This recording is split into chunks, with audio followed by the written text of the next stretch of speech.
Good. Just on cue, I'm going in talking about verification and development of a testing regime. The next thing, of course, is the usual license, citation, et cetera, that we can flip over and launch into what a verification is. So people conflate verification with testing, and that's actually not right. And then there's another thing where people get confused, and that is between verification and validation.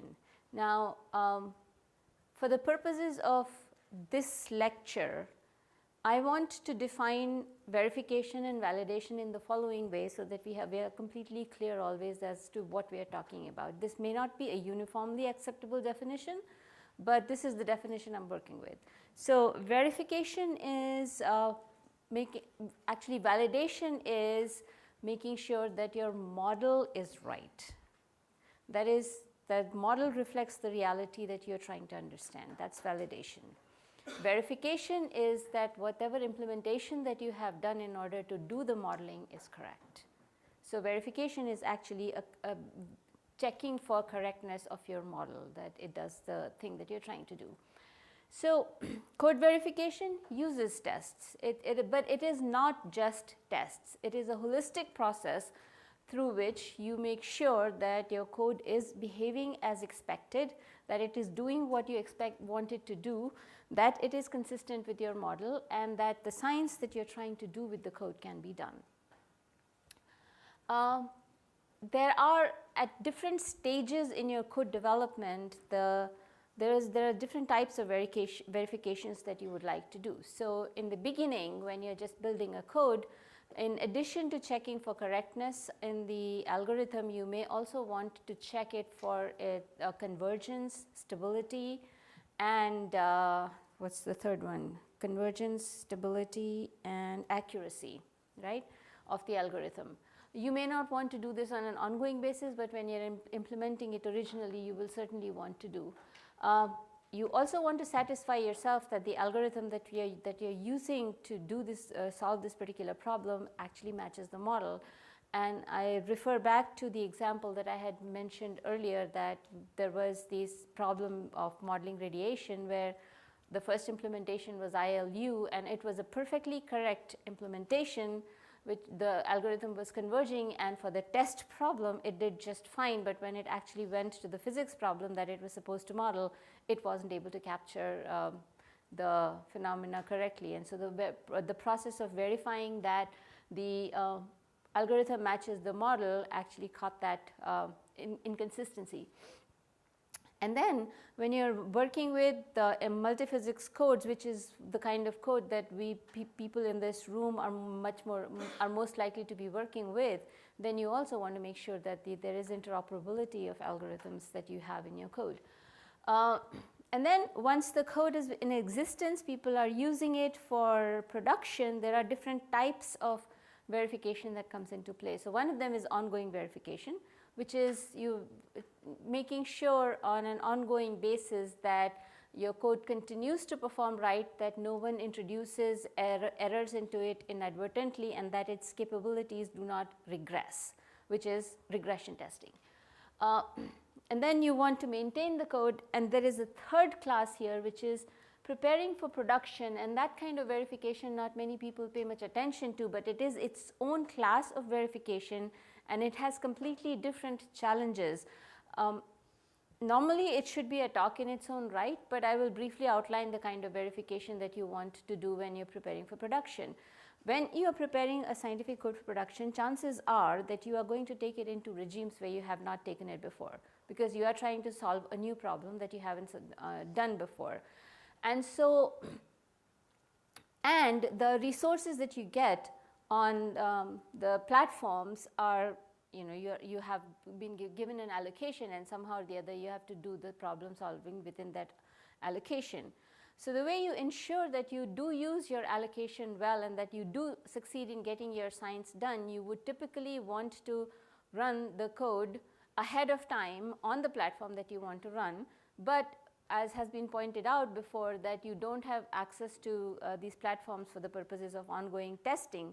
So what you may want to do is do pathfinder runs, which means that somehow reduce the problem. So if you want to run a 3D problem, say you want to do a collection of 2D pathfinder runs which give you an idea of regimes in which your solution is likely to go. You do estimation of the time that your simulation is going to require, and all of this comes into the part of verification that you do for production.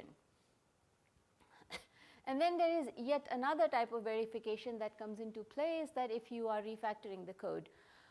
And here by refactoring again, I do not mean refactoring in the sense that software engineering community means, which is that you just change the code keeping its behavior exactly the same, because in HPC community, code refactor is usually dictated by the change in machine architecture, and therefore it needs to change its behavior in some way, if not completely, if not in terms of its base capabilities. But when you're doing that, you have to ensure that the behavior is consistent and expected. The point is that, that all stages have to have a mix of do not have to have automation, but work well when there is a mix of automation and human intervention. You cannot completely automate any part of verification. There will be human intervention, and you will understand that better as the talk goes along. And this applies to all these stages apply to the whole code as well as its components. So it's not as though you can just apply this process, these stages to just the components that you're working with, because the components are always working as a whole in the code, and so you have to pay attention to the whole thing. Now, the problem comes in verification when you're looking at software that is meant for the purposes of exploration, because the problem is with the word exploration. If you are doing exploration, you do not know exactly what the expected outcome is. So how are you going to verify that you are actually observing expected outcome?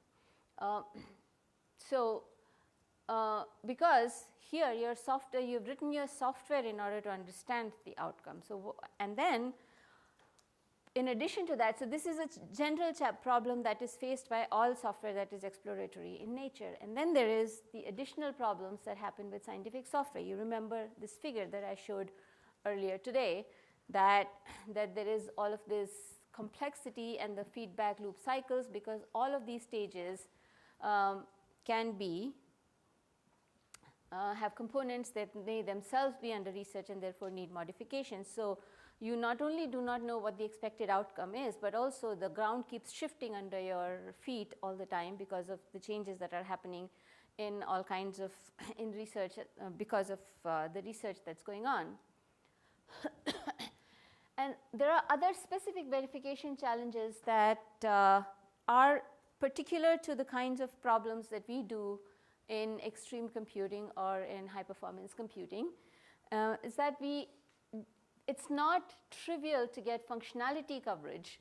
And this is particularly true of the codes that allow any sort of composability in their configuration, and most of the modern multiphysics codes do. I should not walk over there. And then there is this problem that many of these codes incorporate some legacy components which survive, which have been in existence for long before the philosophy of good software design, modularity, etc. came into being. That presents its own challenges in that there is no way to test them at any granularity, because if they were being tested, those tests are lost in the mists of time, and the expertise that was there to build those codes also has disappeared. So many a times you don't even know how to go about building these tests and therefore complete the verification process.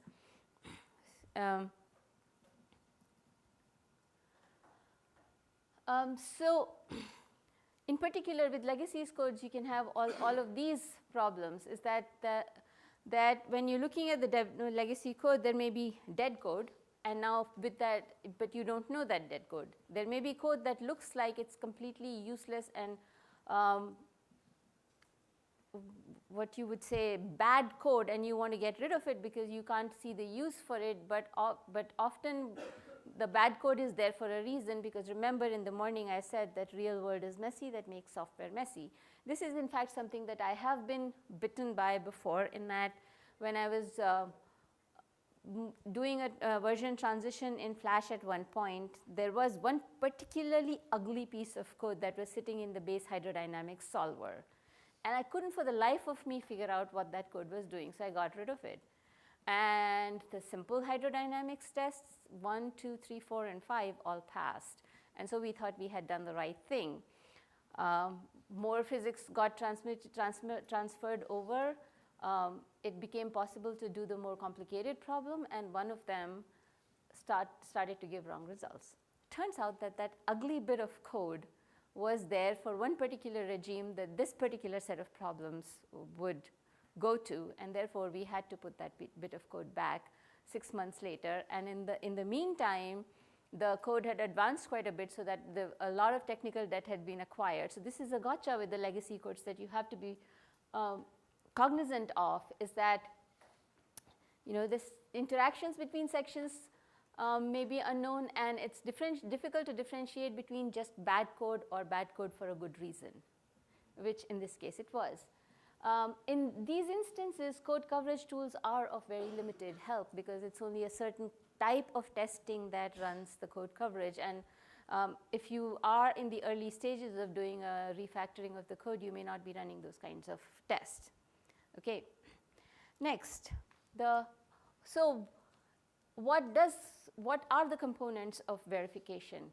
Things that you need to do in order to have a good verification regime.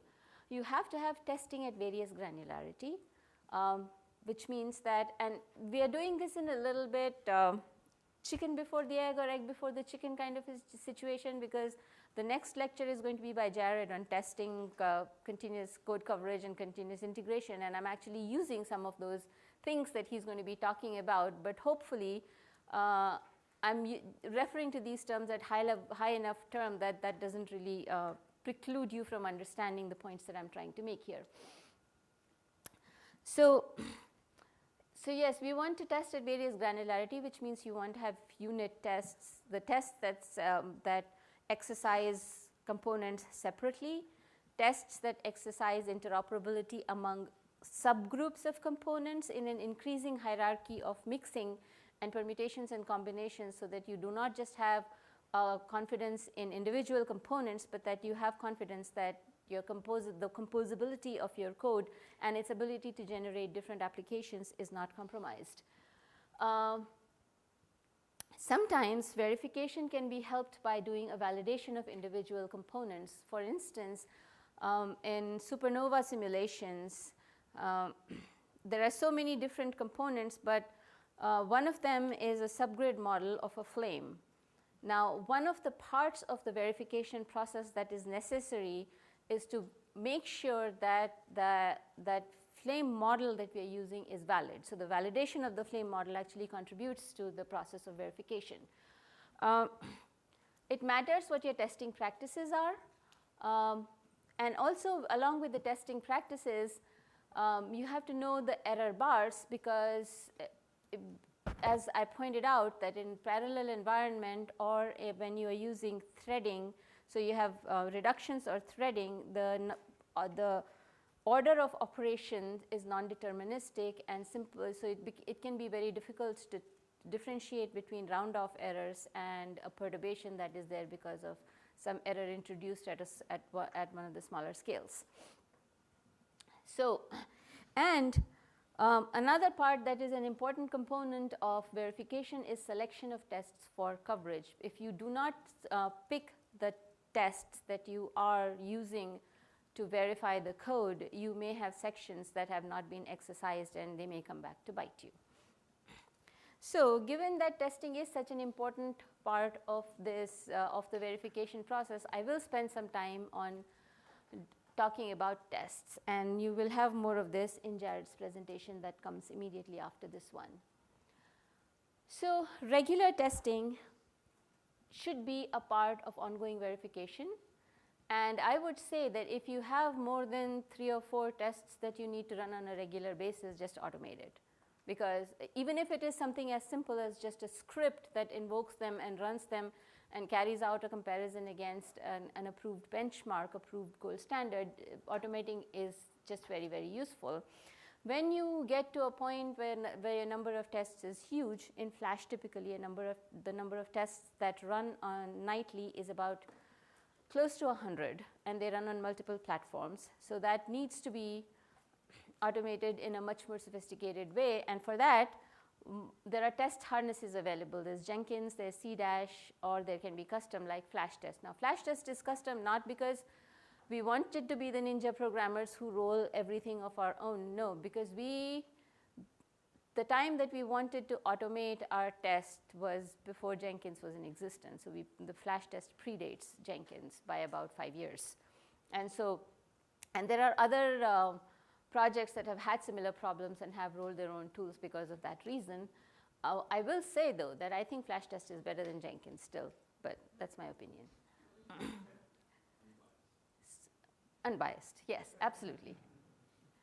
And I would say that for large codes, test harnesses such as these are very important for setting up and running the test, for evaluating test results, because what they allow you to do is, with this kind of automation, it's easy to execute a logical subset of tests, so then you can have better policies, such as before you push, you can run a subset of tests, you can do it nightly, and also right. So for example, when you are just affecting a small subset of the code and you know exactly that's the part of the code it is going to affect, you can actually run a subset of the using the test harness and have greater confidence in your merges. And that actually, having those kinds of test suite is particularly helpful in the kind of workflow that Jared was talking about earlier today, where you have places where you can do your merges before and you want to keep your master branch working always. And this kind of automation of test harness is critical for long-running test suite and projects that support multiple platforms. Along with all of that comes the use of good testing practices. If you have the tests and you do not use them appropriately, or if you run the test suite and no one is monitoring it and responding to test failures, it doesn't matter that you're doing it at all. So you have to have policies for who is going to monitor the test suite, how are you going to respond, whether you're going to drop everything else and fix the tests that failed, or you're going to give people some time in which they should respond to the test, etc., etc. And that is how quickly does it need to be fixed and who's responsible for fixing it. Another policy that is extremely useful is when refactoring or adding new features, before checking in, it's useful to run a regression test suite to make sure that you didn't in some way make your addition, your new feature doesn't in some way interfere with the earlier existing capabilities. Code review before releasing tests is useful, and then because it's possible that another person may spot issues you didn't. And in general, code review is extremely cost effective. Remember that maintenance of a test suite is extremely important, because a testing regime is only useful if it is maintained. And that may require that the benchmarks and tests are periodically updated, that they are monitored regularly, and there is a rapid response to failure. That is, the test should be passing most of the time. So I've been talking a lot about tests. Why do you want to do testing? Because there are defects in the code that come in. So here is a slide on how common are the bugs. And here is a quote that programs do not acquire bugs as people acquire germs by hanging around other buggy programs. Programmers must insert them. Whether they intend to or not, bugs exist because programmers put something in there they did not mean to, and finding them is important. And here is the statistics on bugs, on bugs per 1,000 lines of code. So industry average for delivered software is 1 to 25 errors, and mind you, industry has, on an average, has much more rigorous process for locating bugs and fixing them before releasing their product than we in scientific world do, and then this many bugs usually persist in the released software after a very thorough testing process. Microsoft application divisions, they find 10 to 20 defects during in-house testing per 1,000 lines of code, and they claim that the number is 0.5 or below in the released products. And we all know how buggy Microsoft software can be, right? And all of this comes from this book, extremely good book called Code Complete by Stephen. Okay. If this didn't convince you that you should absolutely test, and more test, here are some examples from the scientific world about what happens when not enough testing is done. So the first one is the protein structure of Jeffrey Chang. So his group inherited some code, and all that happened was 2 columns of data were flipped. What that did was it inverted an electron density map. Now, he was a prominent scientist in his field, so the results produced by him were not questioned. And of course, in the computational science community, there has been a history of taking people's word for their results, that the adequate due diligence has been done and the results are fine. What in this case ended up happening was that there was an incorrect protein structure. So when this mistake was discovered, that resulted in retraction of 5 publications, which was bad enough, right? What was worse was because he was a prominent member of that technical domain, the papers that seemed to contradict his results and grant proposals that were contradictory to his results were all rejected, and no one has an idea of how many careers have gone south because of this happening.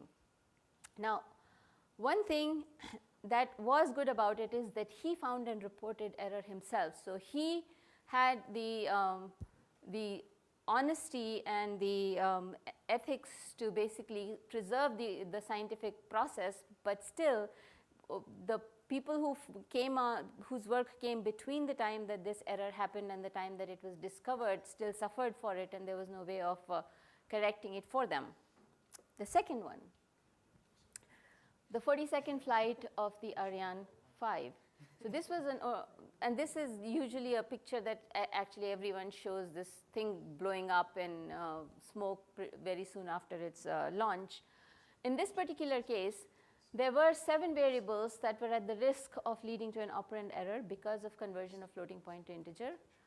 Out of those 7, 4 were protected and 3 were not, and this led to a calculation as mistake, and the investigation later on concluded that one of the causes, that insufficient test coverage was the cause for this accident. This resulted in a loss of $370 million.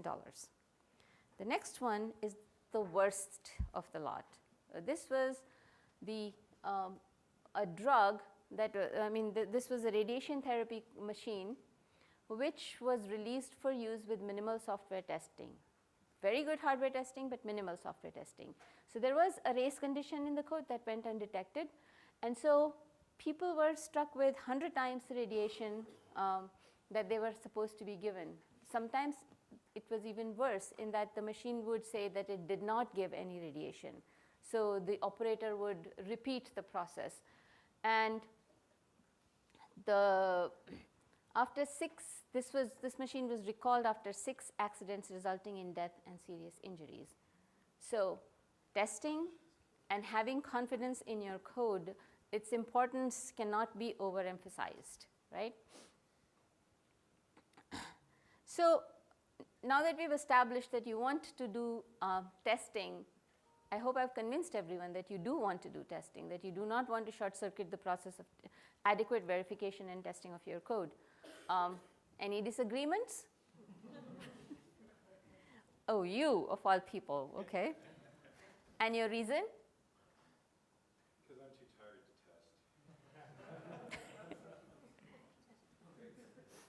test. There are impressionable minds here, David. You have to be a responsible adult. I test all the time. Right, more like it. Yeah.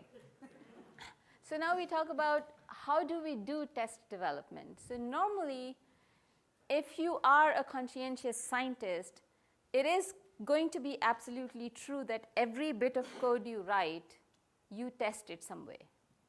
You have to. Otherwise, how do you know that you haven't written an RWO instead of ROW in a Fortran code, which even doesn't have implicit type and therefore is doing completely wrong thing? You have to satisfy yourself that the code is doing what you wanted it to do. So, and also, if you are a good code developer, you are developing some diagnostics alongside of the code development. I mean, I'm assuming that that happens in, and if it doesn't happen in certain places, then I would totally question the results that are coming out of that group or that set of people. So, so development of tests and diagnostics will go hand in hand with code development. And I will grant you that it is non-trivial to devise good tests, but it is extremely important because remember, I said this before, your code is only as good as the tests that you perform with it, and your science is only as good as the software that it is done with. When possible, during development, the components that you're developing should be compared against analytical or semi-analytical solutions. This may not be always possible, but when it is possible, it should absolutely be done because this gives you greater confidence than any other kind of testing can give. Then you have this challenge of being faced with the legacy code for which you don't have any existing codes. And here there is a methodology that I have found to be useful. This was in the context of the E3SM code, which is the Earth and Energy, Earth and whatever system model for climate modeling. And it was a very scattered community which had people developing different parts of the Earth in different subgroups. So there is one group for atmosphere, there is one group for land ice, there is one group for sea ice, there is one group for ocean, there is one group for, and so on and so forth, all of these groups. Then they were given an incentive to get together all of their codes and start to operate it in a single, as a single code, single model. Now, they applied software engineering practices during the process, and they inventoried the data, but what ended up happening there is that in the process of inventorying the data, they generated dependencies that are all over the code. So you cannot test any part of this code as a standalone unit or even a lower granularity test.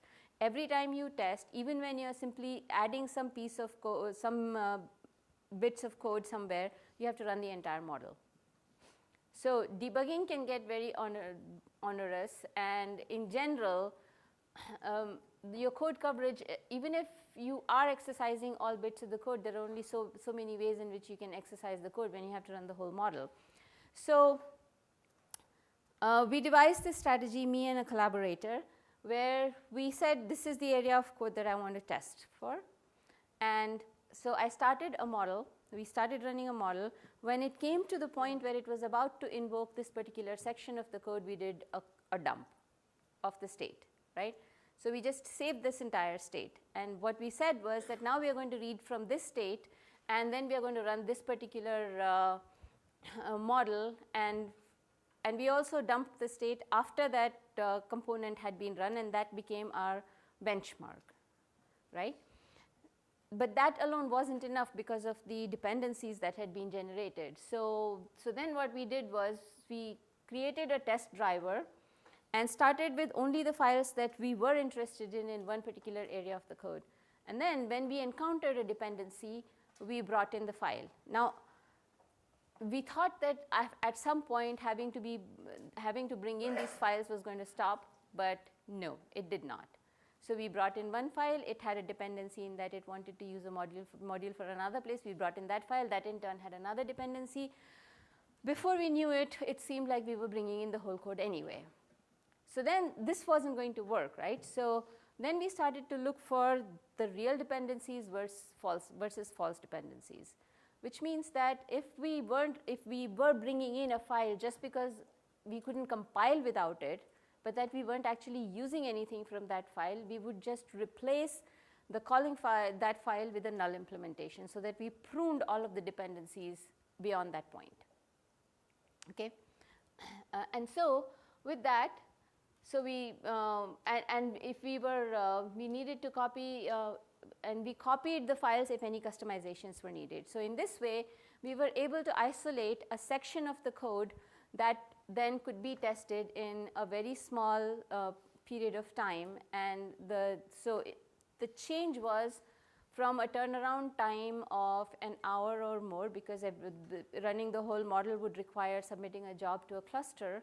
So it changed from an hour or more to a matter of seconds and running it on your laptop.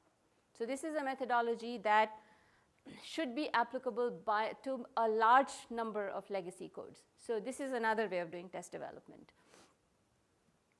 And then there is the question of how to do workarounds for granularity, because we have a situation where we can even if we can test for individual components using analytical and semi-analytical models, their interoperability is still not just the interoperability. There are some of the components within your software that testing them in isolation makes no sense. It doesn't give you any useful information, because say you want to test hydrodynamics.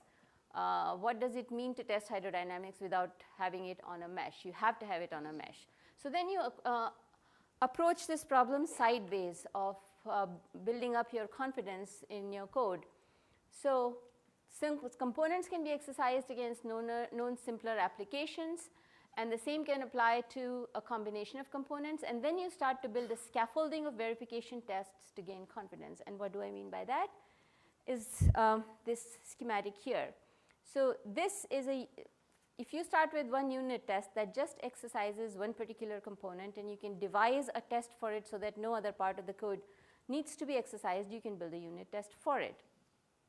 On top of it now, you can have another unit test that has a real dependency and a mocked up dependency, so that once this unit test has succeeded, has been successful, then this unit test can tell you if this part of the test is successful. If the test is failing, then it can tell you that it's this part of the test which is causing the failure and not this part of the test. And similarly, from this you can go on to another unit test that has dependencies on other unit tests, which means that even though it is exercising components that are outside of this particular component, but that if they are tested correctly, then this particular test becomes a unit test for this component. In a more complex scenario, you can have a situation where you have another example. You have two completely independent unit tests, and then this is a dependent unit test, and this is a dependent unit test, and on top of it sits this unit test, and this way you're building up the confidence. To make it clearer, I will show you an example again from Flash. I mean, when I talk about Flash, when I'm giving a lecture, I'm giving you most examples from Flash, because that's the code I work with the most, just as David gave examples from NWChem because he worked with it the most. And that is not to say that these particular techniques are not applicable just to these codes. These are general techniques which we think should be useful to a large class of applications. So in Flash, there is the discretized mesh, because these are finite volume methods, and the hydrodynamic solver is an explicit solver. So in an explicit solver, if you have the cells and you have a halo of ghost cells around it, then that is basically treated as a subset of domain on which a physics operator can operate without having to worry about what the rest of the domain is like. I expect that all of you are familiar with this concept of ghost cells, right? Right, okay. So it's a very simple thing to devise a test for ghost cells, in the sense that you initiate your problem with two variables, a variable A and a variable B. For variable A, you initialize, so use an analytical function and initialize the interior as well as the ghost cells. For variable B, initialize only the interior cells, right? Now, when you do a ghost cell fill process on variable B, it should have values that match with variable A ghost cell values. And that becomes a unit test for guard cell fill. This, mind you, is the same test that can be applied whether you are using a uniformly discretized mesh or you're using an adaptive mesh. The same thing should work, right? So that's test number 1. The second one is another unit test in Flash, which is, yes? So in that example, how do you know which values of A are supposed to be there? Like, I'm a little bit confused how that test works. Okay, let's go back to this. So you have 2 variables, right? One variable, you initialize everything using the function. Let's just say it's a sin x. Okay, so you just apply sin x to all of these cells.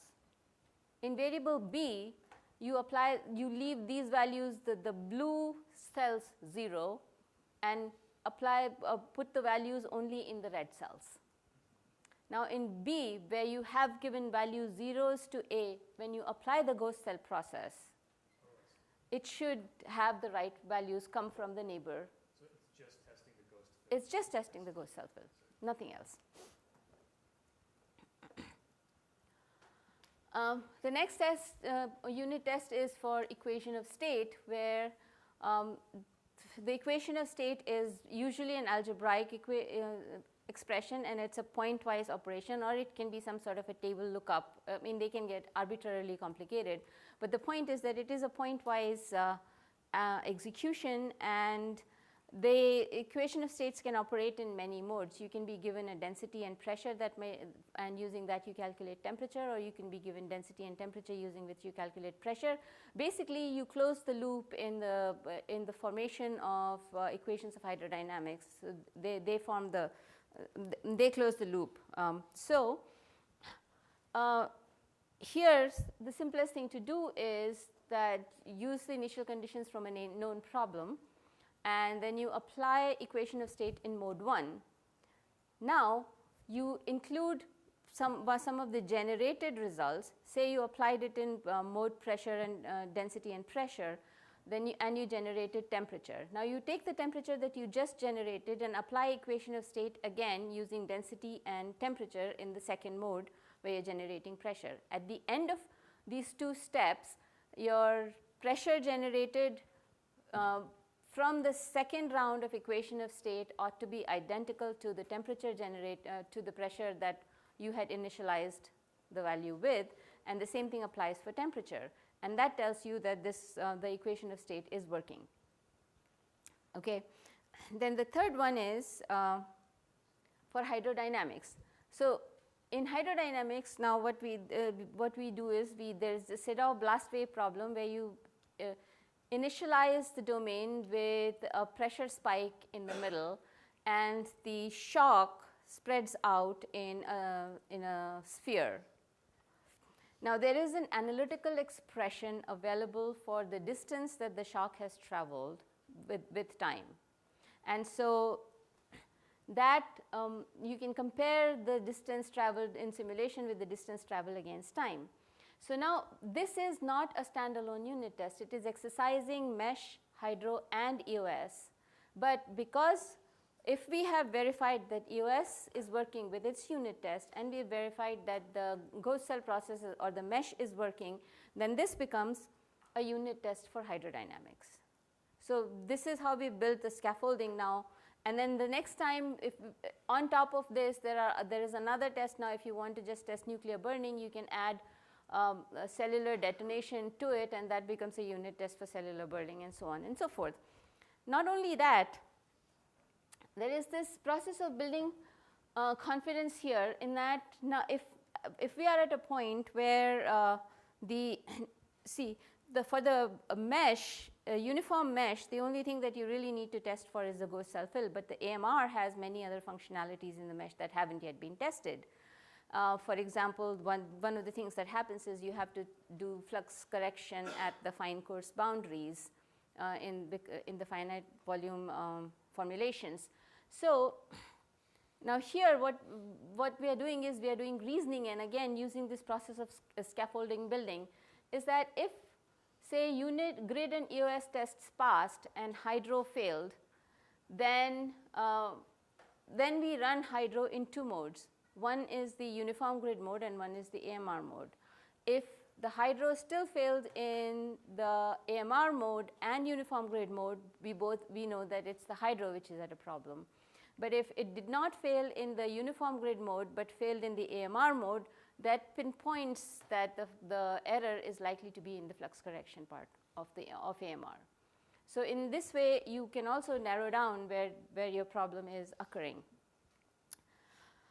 So all of this is to tell you how to go about building a verification regime for your problem based upon these techniques of test building and satisfying yourself that you have adequate coverage. And then there is the question of evaluating project needs and devising a testing regime. So the first question that comes to mind is, why not always use the most stringent testing? Ideally, one should, except that it's impossible in many situations. First of all, very stringent testing may not even be advisable for a team, because after all, testing and development of tests to some extent is a tax on the resources of the team. If the tax is too low, if the tax is too high, then the team is not going to be able to do the work it is supposed to do actually with science and so on. And if the tax is too low, then the imperfections and the defects in the code will sneak through and the code will not be reliable. So it becomes important to figure out exactly how much testing is right testing for a code. So the things that tell you what is important in determining how much testing should be done is the objectives, that is expected use of the code. If the code is only for the purpose of doing a single test case, then you don't have to institute the regime once you've satisfied a testing regime. Once you've satisfied yourself that the implementation is right and then it does what it does, you can just use the code and then forget about it. If the code is going to be reused later, then and it is a single component code and it's a prototype purposes, then you can have a lightweight testing regime where you run it on some cadence and convince yourself that there has been no regression.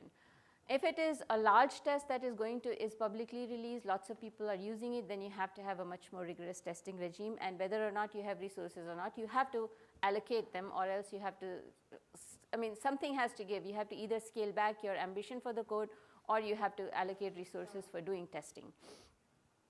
The second one is the size and degree of heterogeneity. So this was also highlighted by the talk that the things that Jared was saying in his talk is that when we were only 2 or 3 people who were contributing to different parts of the code, our processes, our testing was different from when many more people started to contribute and we started to walk into one another. At that time, not just our workflow needs, but also our testing needs changed, and more tests got added into the test suite at that point. What is the life cycle stage, whether it is a new code or it is in production or it is in refactoring, that determines the kind of testing you need to do. For example, if it's a code that is under development, you have to provide the full test coverage, but when you're going into production mode, you can focus on only one formulation of application and just test that part of it instead of testing the whole code, etc. Its lifetime and its complexity, modules and their interactions. The more composable the code you have, the more heavy weight testing you have to do with it. Some of the things that should always be done is that unit testing is always good if you can devise it. It's good, but it's not sufficient because you also have to test for interoperability. And you also have to understand the range of validity and applicability, and this is true in particular for individual solvers.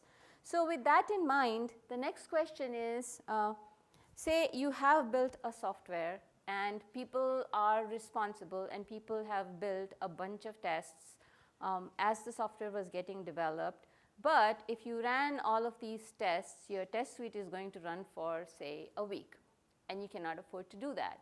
So you have to have a way by which you can select tests that will exercise the code well and give you confidence in its ongoing correctness and not take too long to run. So that is also an art in its own right, which is the selection of tests. There are selection of tests that need to happen for two purposes. And here now I'm talking about a large scale code. This doesn't need not apply to small scale codes. It is because in a small scale code, if you can just have a continuous integration and a quick diagnosis of error, and you will hear more about continuous integration in the next lecture, that will suffice. But in codes like NWChem and Flash, which are large and have a large number of tests, you cannot have only continuous integration because every instance of invoking the test suite is going to run for hours. And so you need to have tests for regression testing that may be long running and provide comprehensive coverage. And then you have to have a much smaller subset of tests that you can incorporate as a continuous integration test so that you can immediately get an input as to whether there's immediate breakage in the code. A mix of different granularities works well because unit tests will isolate components and subcomponent level faults, but integration tests, which is when you're working with multiple components in the same problem, will with this simple to complex configuration and system level. Another kind of test that we have to do in scientific codes that are often overlooked are restart tests, because usually when you're running a simulation campaign, one job submission is not going to do it. And so chances are that you have to restart your simulation at some point in another job submission. And so you should be verifying all along that the code has a transparent restart. So the rules of thumb that one should utilize in selection of tests is that you should pick as simple a test as possible, and also you should select the suite of tests that are able to pinpoint the error very rapidly. So what I will do now is I will give you an example of the process of test selection that we devised for Flash after, I would say, 2 weeks of continuous argumentation and much hand-wringing and heartache, etc. But finally, we devised a way of selecting tests that has been working quite well for us. So what we do is we build a matrix where we have the physics capabilities along the row and infrastructure capabilities along the columns, or the other way around, whatever. And then we have, so it's best, I think, to first go to the next slide and then come back to this one. So here is the example. So we have hydro, equation of state, gravity, burnt particles, adaptive mesh refinement, uniform grid, etc. Now we pick a test, and the test is denoted by these two alphabets. And we say with that test, whatever is exercised at the combination of infrastructure and physics, we mark that by that test name. So the state-of test run with uniform grid exercises hydro and equation of state, and if we include tracer particles in that in this particular instance, it exercises that also. Similarly, the cellular detonation test exercises is run with adaptive mesh refinement. It exercises hydro, equation of state, a different equation of state in this case, and the nuclear burn unit. The white dwarf is exercising multigrid, etc., and the FFT is exercised for the solution of gravity in Poisson test, right? So now, how did we pick these tests, and why did we pick these particular tests? And we keep doing this process. So this, you notice that the matrix is not filled. We keep repeating this process until we've picked up enough tests so that this matrix is completely filled, and that gives us the confidence about coverage, adequate coverage. How did we pick these particular tests? What's the order in which we do this? So the thing that we do is we take all unit tests because they are the lightest weight tests. They don't take very long to run, and so they are just included so that it pinpoints the particular component immediately. The next round of tests that we pick are the people that we are collaborating with, whatever production runs they are doing, the tests corresponding to those production runs are the next set that we pick in order to fill the matrix. The third is test sensitive to perturbations, because the faster a test responds to an error, the faster it will abort, and therefore the test suite is going to be able to run further. So the idea is you want to pick a test which does not run for very long, but that it catches the error and aborts quickly. So then we pick the most stringent tests for the given solvers, in the sense that the ones that exercise the solver in the most demanding ways. And when all of these are over, now we've run out of simple ways of picking up tests, then we pick the least complex test that covers the remaining spot. So this is the methodology that we use for the ongoing verification process of Flash, right? And I think that's all I had. So with that, I'm done. Questions?